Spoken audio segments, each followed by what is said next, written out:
میرا آپ کی بارگاہ میں یہ سوال عرض ہے کہ امیر اہل سنت اولاً ہفتہ وار اجتماع میں خود بیان فرماتے تھے، اس میں کیا حکمت ہے؟ دیکھیں شروع کے اندر کوئی مبلغ تھا ہی نہیں کہ بیان کرتا، امیر اہل سنت ہی تھے، کیونکہ آپ بانی ہے نا۔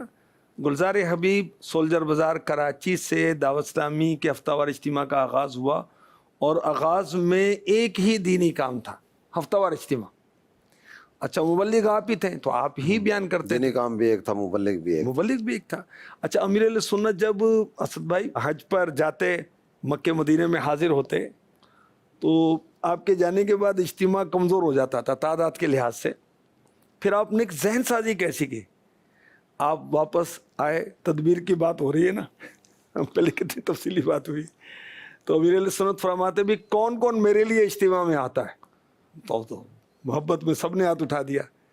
اب آپ نے تربیت کیسے فرمائی، کس تدبیر کے ساتھ، کس حکمت کے ساتھ فرمائے، جو میرے لیے آتا ہے وہ آئندہ جمعرات سے نہ آیا کرے، اور جو سنتیں سیکھنے آتا ہے وہ ہر جمعرات کو آیا کرے۔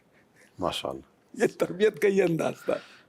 اچھا پھر امیر اہل سنت نے تدبیر فرمائی۔ اولاً تو دیکھیں ایک ہی تھے، مبلغ بھی، معلم بھی، مصنف بھی، نگران بھی۔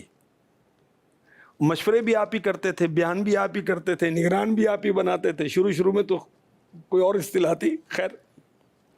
تو پھر امیر علیہ سنت کا ایک مدنی مشورہ جو عالمی مدنی مرکز فیضان مدینہ کے محراب کے پیچھے ہو رہا تھا، وہ مجھے یاد آ رہا ہے۔ مدنی مشورہ شورا کا تھا۔ امیر علیہ سنت اچانک تشریف لے آئے۔ حاجی اسد اس وقت رکن شورا نہیں تھے، مفتی دعوت اسلامی حیات تھے۔ حاجی مشتاق تشریف لے جا چکے تھے، فوت ہو چکے تھے، پردہ فرما لیا تھا انہوں نے۔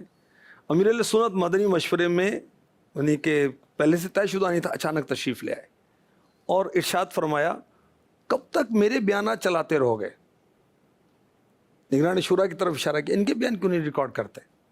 مفتی دعوت اسلامی کی طرف اشارہ کیا، ان کے بیان کیوں نہیں چلاتے؟ تو میری طرف اشارہ فرمایا کہ ان کے کیوں نہیں ریکارڈ کرتے بیان، اور بھی بیان ریکارڈ کریں، کب تک ایک آدمی سے کام چلاؤ گے؟